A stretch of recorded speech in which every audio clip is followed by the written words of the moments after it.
Bienvenidos a las historias de Lilith. Bienvenidos a todos, ¿cómo están hoy? Espero que muy bien. Vamos a continuar leyendo la historia de este asesinato y centralmente de nuestro compañero y amigo Francis. A ver cómo continúa, qué sucede. Peter el bombero estaba en medio del comedor con una bandeja observando la actividad frenética que lo rodeaba. Las comidas en el hospital eran una serie interminable de pequeñas escaramuzas que reflejaban las terribles batallas interiores que cada paciente libraba. Ningún desayuno, almuerzo o cena terminaba sin que hubiera estallado algún incidente. La angustia se servía con tanta regularidad como los huevos revueltos poco hechos o la ensalada de atún insípida. A su derecha vio a un anciano senil que sonreía grotescamente mientras la leche le resbalaba por el mentón y el pecho, a pesar de los esfuerzos de una enfermera en prácticas por impedir que se ahogara. A su izquierda, dos mujeres se disputaban un cuenco de gelatina de limón. ¿Por qué había un solo cuenco y dos personas que lo reclamaban? Era el dilema que Negro Chico intentaba resolver con paciencia, aunque ambas mujeres, de aspecto casi idéntico, con trenzas despeinadas de pelo gris, piel rosácea y bata azul, parecían ansiosas por llegar a las manos. Ninguna de ellas tenía la menor intención de recorrer los pocos pasos que la separaban de la cocina para obtener un segundo cuenco de gelatina. Sus voces altas, agudas, se mezclaban con el ruido de platos y cubiertos y con el calor húmedo procedente de la cocina.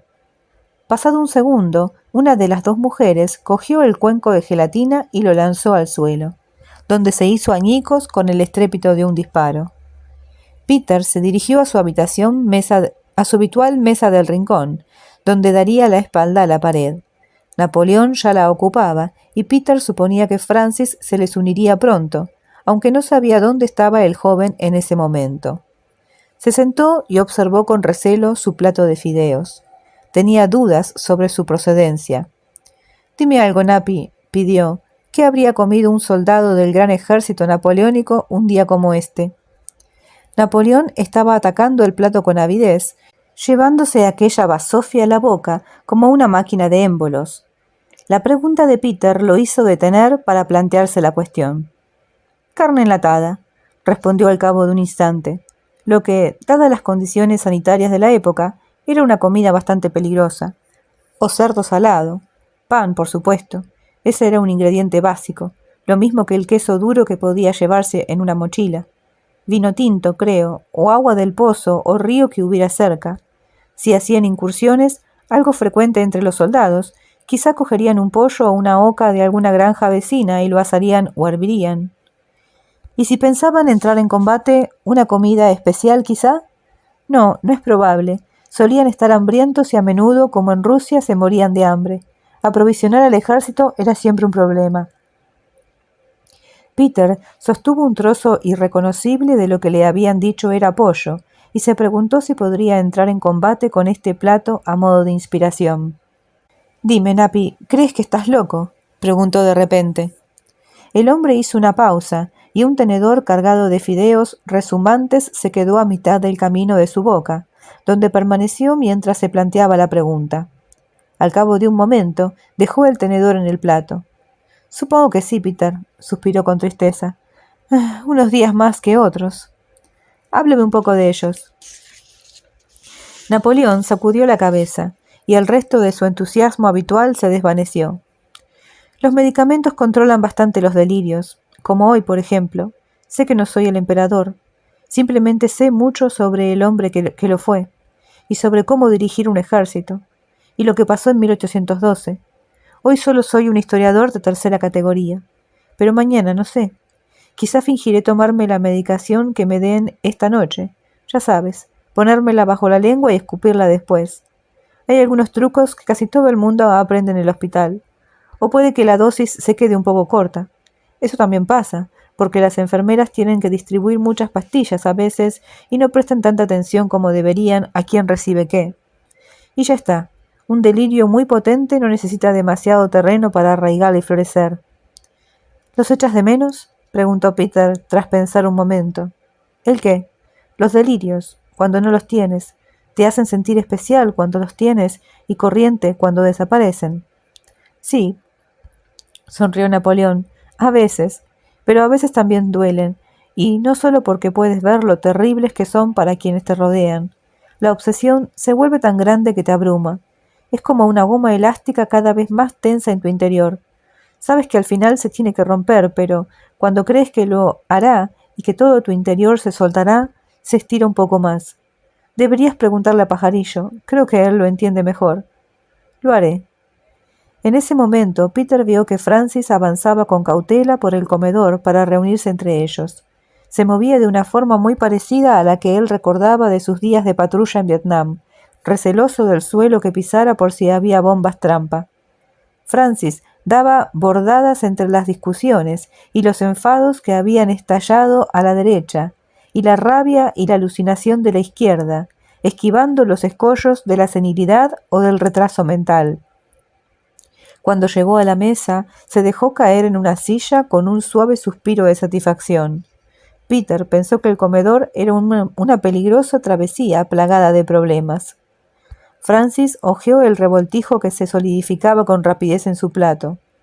«No quieren que nos engordemos», bromeó.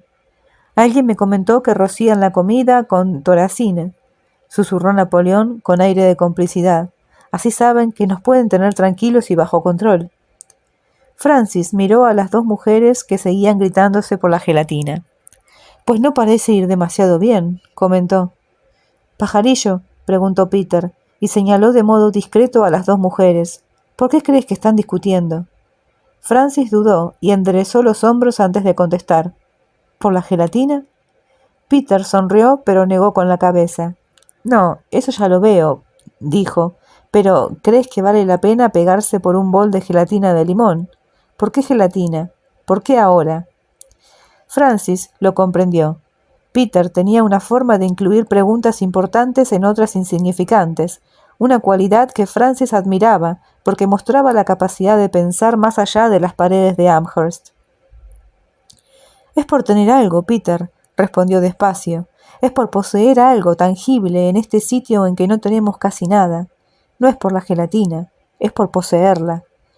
No vale la pena pegarse por un bol de gelatina, pero sí por algo que te recuerda quién eres y lo que podrías ser, y el mundo que nos espera si podemos reunir suficientes cosas pequeñas que vuelvan a convertirnos en seres humanos». Peter reflexionó sobre la respuesta de Francis, y los tres hombres vieron cómo las dos mujeres rompían a llorar. Los ojos de Peter se fijaron en ellas, y Francis pensó que cada incidente como ese debía herirlo profundamente, porque ese sitio no era para él. Francis miró de reojo a Napoleón, que se encogió de hombros y volvió a concentrarse en la comida. Ese era su sitio, y también el suyo propio. Era donde todos debían estar, pero Peter no. Debía de asustarlo, pues cuanto más tiempo estuviera en el hospital, más cerca estaría de convertirse en uno de ellos. Francis oyó un murmullo de voces que asentían en su interior. Gulptilil examinó con recelo la lista de nombres que Lucy le puso encima de su mesa.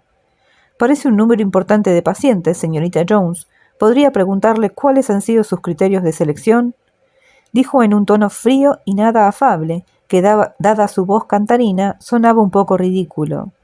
«Por supuesto. Como no encontré un factor psicológico determinante, como una enfermedad definida, tomé en consideración incidentes violentos contra mujeres. Estos 75 hombres han cometido diversas agresiones. Unos más que otros, claro, pero todos tienen un factor en común». Lucy hablaba con la misma pomposidad que el director médico, una dote interpretativa que había afinado en la oficina del fiscal y que a menudo le servía en situaciones oficiales. Hay muy pocos burócratas a los que no intimide a alguien capaz de hablar su propio idioma.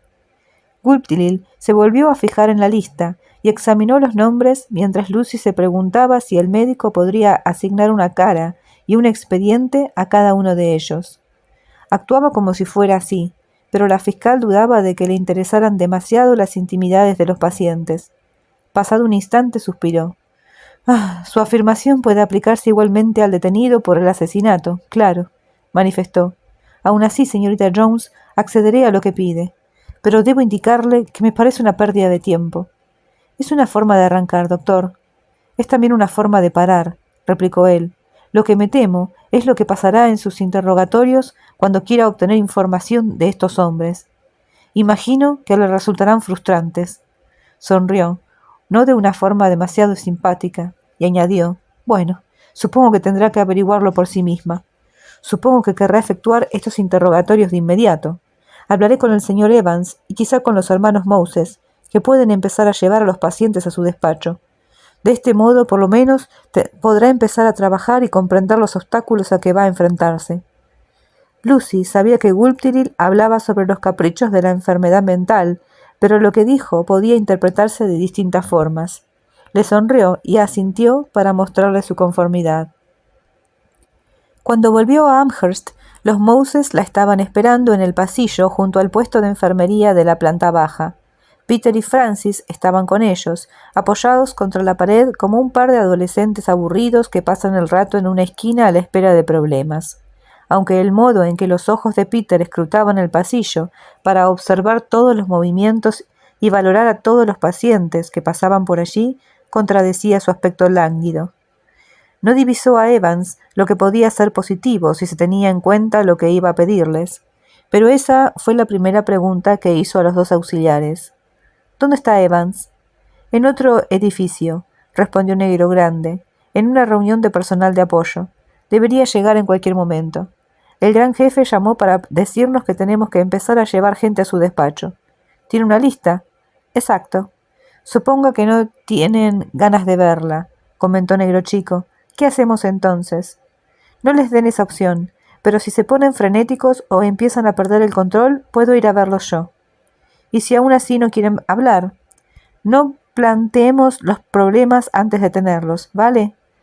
Negro Grande entornó los ojos, pero no dijo nada. Para Francis era obvio que la función del auxiliar consistía precisamente en eso, en plantearse los problemas antes de que surgieran. Lo intentaremos, dijo su hermano tras soltar un suspiro. No le prometo cómo van a reaccionar. Nunca he hecho nada así. Quizá no haya ningún problema. Si se niegan, ya pensaremos otra cosa, dijo Lucy. Tengo una idea. Me gustaría saber si pueden ayudarme y guardar el secreto. Los dos hermanos se miraron un instante. Negro Chico habló por los dos. Me huelo que nos va a pedir un favor que podría meternos en un lío. No demasiado grande, espero, repuso Lucy sonriendo. Negro Chico sonrió de oreja a oreja, como si le hiciera gracia la respuesta de Lucy. La persona que lo pide siempre piensa que no es gran cosa, pero adelante, señorita Jones, no decimos ni que sí ni que no, la escuchamos. En lugar de ir los dos a buscar a cada paciente para traerlo aquí, quiero que vaya uno solo. Por lo general, seguridad aconseja que hayan 2 hombres en cada desplazamiento como este, uno a cada lado del paciente. Son las normas. Permitan que me explique, replicó ella a la vez que daba un paso hacia los hermanos, de modo que solo el reducido grupo pudiera oírla, un gesto apropiado a la pequeña conspiración que Lucy tenía en mente. No soy muy optimista sobre el resultado de estos interrogatorios, y voy a confiar en Francis más de lo que él imagina, explicó.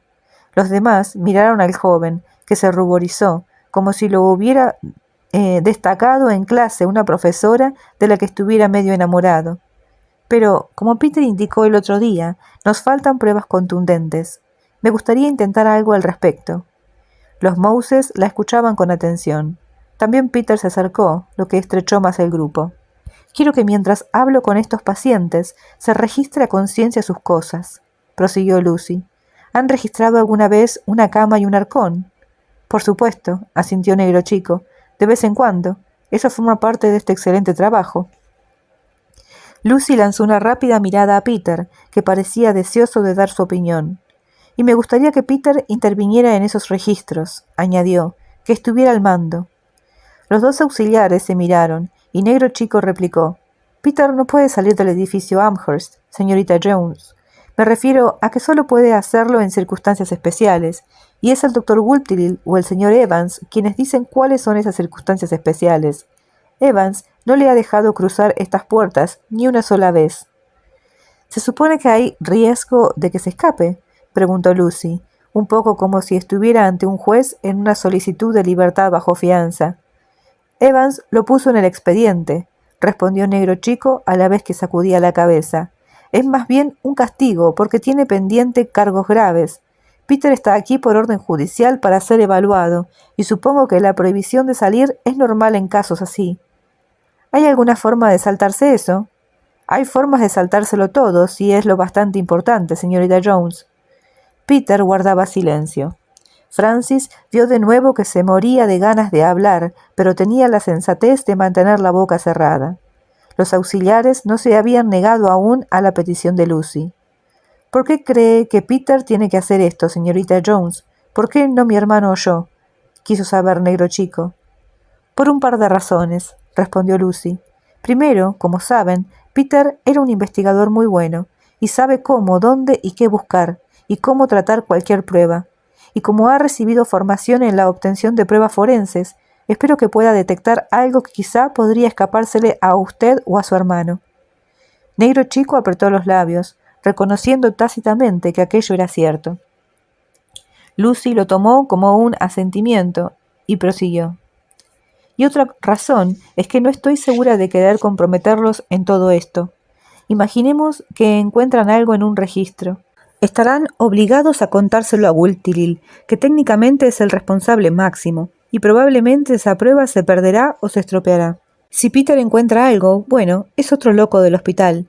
Puede dejarla, mencionármela y luego obtener una orden de registro legítima. Recuerden que al final tendrá que venir la policía a detener a alguien. Tengo que conservar cierta rectitud en la investigación, sea lo que eso signifique. ¿Me explico, señores? Negro Grande soltó una carcajada, aunque no se había dicho nada gracioso, salvo el concepto de rectitud en la investigación en un hospital de chalados. Su hermano se rascó la cabeza. Por Dios, señorita Jones, me parece que nos va a meter en un buen lío antes de que todo esto termine. Lucy se limitó a sonreír a los dos hermanos, una sonrisa franca y acompañada de una mirada traviesa, que reflejaba la aceptación de una conspiración necesaria e inofensiva. Francis lo observó y por primera vez en su vida pensó lo difícil que era negar algo a una mujer bonita, lo que tal vez no fuera justo, pero aún así era cierto. Los dos auxiliares se miraron. Luego Negro Chico se encogió de hombros. ¿Sabe qué, señorita Jones? Dijo. Mi hermano y yo haremos lo que podamos. Que Evans, si toma pastillas, no se enteren. Hizo una breve pausa. Peter, ven a hablar con nosotros en privado. Tengo una idea. El bombero asintió. ¿Qué se supone que buscamos? Preguntó Negro Grande. Ropas o zapatos manchados de sangre, contestó Peter. En algún sitio hay un cuchillo u otra clase de arma blanca. Sea lo que sea, tendrá que ser muy afilada porque sirvió para cercenar dedos. Y el juego de llaves que falta, porque para nuestro ángel las puertas cerradas no son un obstáculo. Y cualquier otra cosa que nos permita conocer más detalles sobre el crimen por el que el pobre larguirucho está en la cárcel. Y cualquier cosa relacionada con los demás crímenes que investiga Lucy, como recortes de periódicos o una prenda femenina. No lo sé. Y desde luego, lo más importante, aseguró. ¿Qué? Preguntó Negro Grande. 4 falanges cortadas, contestó Peter con frialdad. Oía las mismas voces que de joven, clamando de nuevo para que les prestara atención, y me preguntaban repetidamente, ¿qué tenemos de malo, Francis? Estamos ahí para ayudar. Francis se sentía incómodo en el despacho de Lucy mientras intentaba evitar la mirada de Evans. La habitación estaba sumida en el silencio.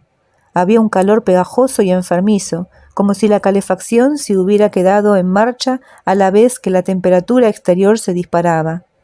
Lucy estaba atareada con un expediente, hojeando páginas con anotaciones y tomando de vez en cuando alguna nota en un blog. Él no debería estar aquí, señorita Jones, a pesar de la ayuda que crea que le puede brindar y a pesar de la autorización del doctor Wulfthryl. Creo que es muy inadecuado involucrar a un paciente en esta investigación. Sin duda, cualquier aportación que pueda hacer carece de la base que tendría la de un miembro del personal o la mía propia. Evans logró sonar pomposo, lo que en opinión de Francis no era habitual en él. Por lo general, el señor del mal tenía un tono sarcástico e irritante que subrayaba las diferencias entre ellos. Francis sospechaba que Evans solía adoptar ese tono clínico en las reuniones del personal. Desde luego, hacerse el importante no era lo mismo que serlo. Un coro de conformidad se agitó en su interior. Veamos cómo lo hace, se limitó a decir Lucy tras alzar los ojos. Si crea algún problema, siempre estamos a tiempo de cambiar las cosas. Y se centró de nuevo en el expediente. ¿Y dónde está el otro?, insistió Evans. Peter, preguntó Francis. Le he encargado las tareas más aburridas y menos importantes, dijo Lucy levantando una vez más la cabeza. Siempre hay algo farragoso pero necesario para hacer. Dado sus antecedentes, creí que él era el más adecuado. Eso pareció apaciguar a Evans, y Francis pensó que era una respuesta muy inteligente. Cuando fuera mayor, él también aprendería a decir cosas que no eran del todo ciertas, sin estar mintiendo. Hubo un silencio hasta que llamaron a la puerta, y ésta se abrió.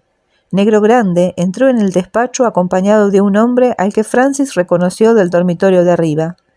«Este es el señor Griggs», anunció el auxiliar con una sonrisa, «de los primeros de la lista». Con su manaza dio un empujoncito al hombre y luego retrocedió hacia la pared para situarse allí con los brazos cruzados. Griggs avanzó hasta el centro de la habitación y vaciló.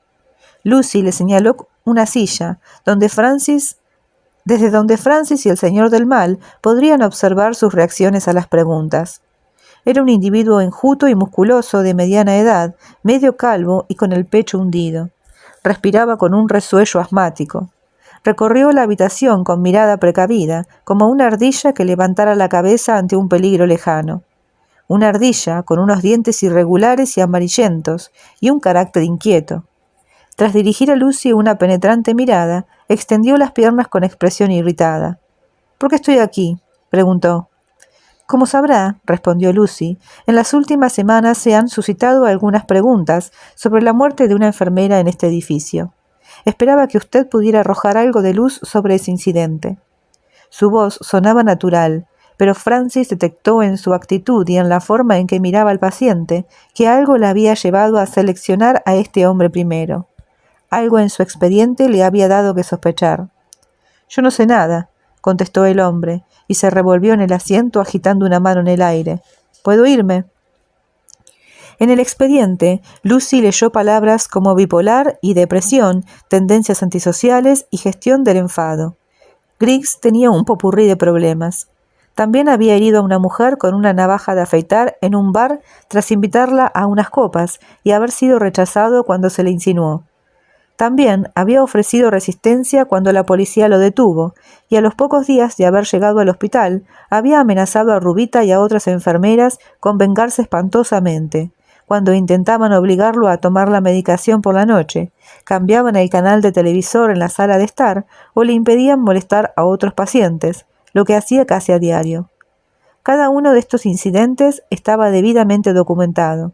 También había una anotación de que había informado a su abogado defensor de que unas voces indeterminadas le habían ordenado que atacara a la mujer en cuestión, afirmación que lo había conducido al Western en lugar de a la cárcel local. Una anotación adicional, con la letra de Gulptilil, cuestionaba la veracidad de tal afirmación. Era, en resumen, un hombre lleno de rabia y mentiras, lo que, según Lucy, lo convertía en un candidato excelente. «Por supuesto», afirmó Lucy sonriente. «Así que la noche del homicidio...» «Estaba durmiendo en el piso de arriba», refunfuñó Griggs, «en la cama, colocado en la mierda esa que nos dan». Lucy observó su blog antes de levantar los ojos y fijarlos en el paciente. «Esa noche no quiso la medicación. Hay una nota en su expediente». Griggs abrió la boca para replicar, pero se detuvo. «Decir que no la tomaras no significa que no la tomes», explicó. «Solo significa que algún tío como este te obligará a tomarla», señaló a Negro Grande, y Francis tuvo la impresión de que hubiese usado otro epíteto si no lo asustara el corpulento auxiliar. Así que lo hice. Unos minutos después estaba en brazos de Morfeo. No le caía bien la enfermera en práctica, ¿verdad? «No me cae bien ninguna», sonrió Griggs. «Eso no es ningún secreto». «¿Y por qué?» «Les gusta mandarnos, ordenarnos hacer cosas, como si no fuéramos nadie». Griggs hablaba en plural, pero Francis creyó que solo pensaba en sí mismo. «Pelear con mujeres es más fácil, ¿no?», preguntó Lucy. El paciente se encogió de hombros. «¿Cree que podría pelear con él?», señaló de nuevo a Negro Grande. Lucy se inclinó hacia adelante y prosiguió. «No le caen bien las mujeres, ¿verdad?». Griggs respondió con voz grave.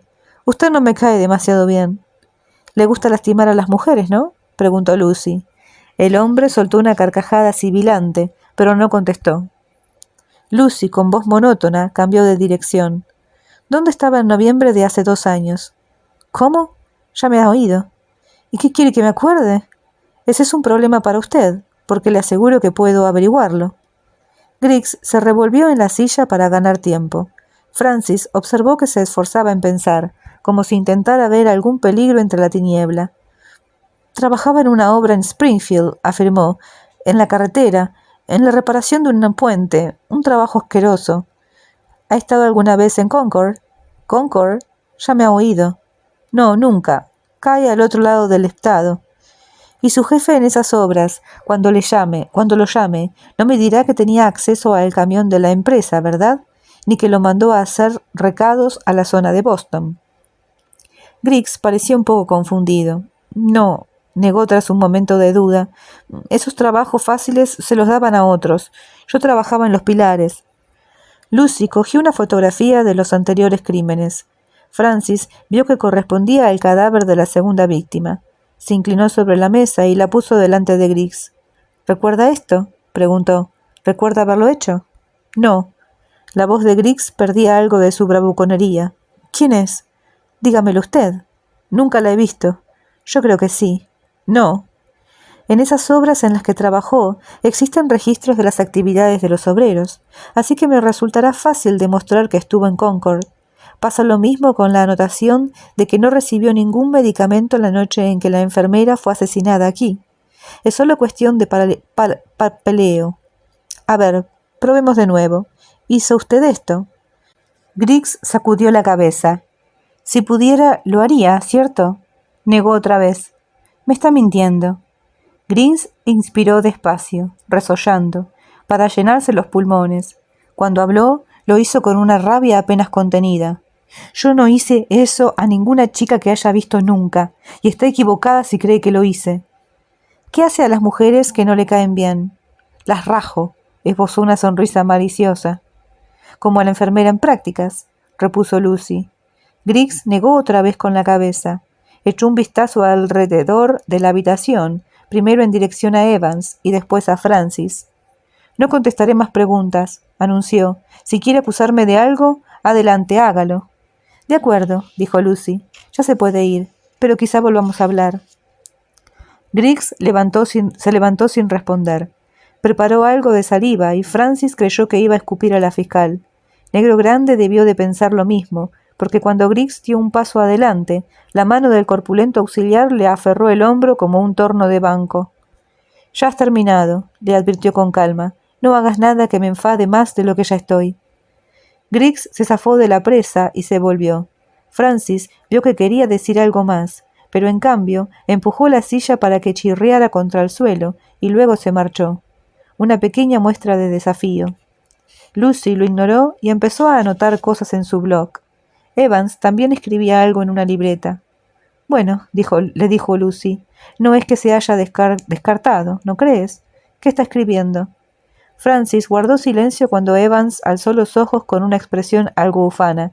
¿Qué estoy escribiendo? Pues, para empezar, una nota para recordarme que debo ajustar la medicación de Griggs. Parecía muy agitado con sus preguntas, y diría que es probable que se muestre agresivo, quizá con los pacientes más vulnerables. Una anciana, por ejemplo, o acaso alguien del personal. Eso también es posible. Le aumentaré la dosis para impedir que esa cólera se manifieste. ¿Qué va a hacer? Voy a tranquilizarlo una semana, puede que más. El señor del mal vaciló y a continuación añadió sin abandonar el tono petulante. ¿Sabe qué? Podría hacerle ahorrar algo de tiempo. Tiene razón en que Griggs rehusó la medicación la noche del homicidio, pero su negativa conllevó que más tarde se le administrara una inyección intravenosa. ¿Ve la segunda anotación en la hoja? Yo estuve presente y supervisé el procedimiento, así que es verdad que estaba durmiendo cuando se produjo el asesinato. Estaba sedado. Evans hizo una pausa. Quizás haya otros casos en que yo pueda ayudarla de antemano. Lucy levantó la mirada, frustrada. A Francis le pareció que no solo detestaba perder el tiempo, sino también manejar la situación. Pensó que le resultaba difícil porque nunca había estado en un sitio así, y se percató de que muy poca gente normal había estado nunca en un lugar como aquel. Se mordió el labio inferior para no hablar. Le hervía la cabeza, llena de imágenes del reciente interrogatorio. Hasta sus voces interiores guardaban silencio, porque mientras escuchaba al interrogado, Francis había visto cosas. No alucinaciones o delirios, sino cosas sobre aquel hombre. Había visto picos de furia y de odio, y un placer desdeñoso en sus ojos al contemplar la imagen de la muerte. Había visto a un hombre capaz de mucha depravación, pero al mismo tiempo había visto un hombre de una terrible debilidad, un hombre que siempre querría, pero rara vez haría. No era el hombre que buscaban, porque la rabia de Griggs había sido demasiado explícita, y Francis sabía que el ángel era muy poco explícito. En el mismo momento del interrogatorio, Peter y Negro Chico estaban efectuando el registro de las cosas de Griggs. Peter había cambiado de su atuendo habitual, incluso la gorra de los Red Sox, por el uniforme blanco de un auxiliar del hospital. Había sido idea de Negro Chico. Era, de algún modo, un camuflaje perfecto en el hospital. Habría sido necesario mirar 2 veces para ver que quien lo llevaba no era un auxiliar sino Peter. En un mundo lleno de alucinaciones y delirios, generaría dudas. Esperaba que le proporcionara la cobertura suficiente para hacer lo que Lucy le había asignado, aunque sabía que si lo veía tomapastillas, el señor del mal o cualquiera de los otros que lo conocían bien, lo encerrarían de inmediato en una celda de aislamiento y que Negro Chico sería reprendido severamente. Eso no había preocupado al enjuto auxiliar, cuyo comentario «circunstancias especiales exigen soluciones especiales» fue más ingenioso de lo que Peter le habría creído capaz. Negro Chico también había indicado que era enlace sindical y que su hermano era el secretario del sindicato, lo que les daría cierta protección si les pillaban. El registro fue del todo infructuoso. No había tardado mucho en revolver los objetos personales del paciente, guardados en una maleta bajo la cama. Tampoco le había costado examinar la cama en busca de algo que relacionara a Griggs con el crimen. También se había movido con rapidez por la zona adyacente en busca de cualquier sitio donde pudiera esconderse algo como un cuchillo. Era fácil ser eficiente. No había demasiados sitios donde poder ocultar algo. Se incorporó y sacudió la cabeza. Negro Chico le indicó con un gesto que deberían volver al lugar donde habían acordado reunirse con su hermano. Peter asintió y lanzó una mirada en derredor del dormitorio. Como siempre, había algunos hombres tumbados en la cama mirando al techo, absortos en sus inextricables ensoñaciones. Un anciano se balanceaba atrás y adelante, llorando. Otro parecía haber oído un chiste, porque, rodeándose el cuerpo con los brazos, reía incontrolablemente. El retrasado que había visto antes en los pasillos estaba en el rincón opuesto del dormitorio, sentado cabizbajo en el borde de la cama, con los ojos fijos en el suelo. Los alzó un momento y se volvió. Peter no supo si se había percatado de que estaban registrando una zona del dormitorio. No había forma de descifrar lo que aquel retrasado entendía. Era posible, claro, que no prestara atención a sus actos, sumido en su casi total impasibilidad. Pero también cabía que en el fondo, a pesar de lo embotado que lo dejaban los fármacos psicotrópicos, hubiera establecido la conexión entre el paciente que habían llevado para interrogar y el posterior registro de la zona. No sabía si el rumor se extendería, pero temía que si el asesino llegaba a saberlo, su tarea sería mucho más difícil. Que los pacientes supieran que se estaban efectuando registros causaría algún impacto. No estaba seguro de cuánto. No hizo una observación crucial. Si el ángel se enteraba, podría querer hacer algo al respecto. Observó de nuevo el grupo variopinto de hombres de la habitación y de nuevo se preguntó si pronto correría la voz por el hospital. «Venga, Peter», le urgió Negro Chico. «Vámonos». Asintió y se marcharon deprisa del dormitorio. Y así concluye el capítulo 17 de la historia del loco. Los interrogatorios han comenzado. ¿Podrán los investigadores sacar algo positivo de estos interrogatorios? Ya lo veremos. Entonces mañana continuaremos con el capítulo 18. Veremos si se encuentra alguna pista, algún elemento comprometedor. Y bueno, nada, continuaremos con la historia. Así que no se la pierdan. Muchas gracias por estar, por sus likes, comentarios y suscripciones. Nos vemos mañana. Hasta pronto.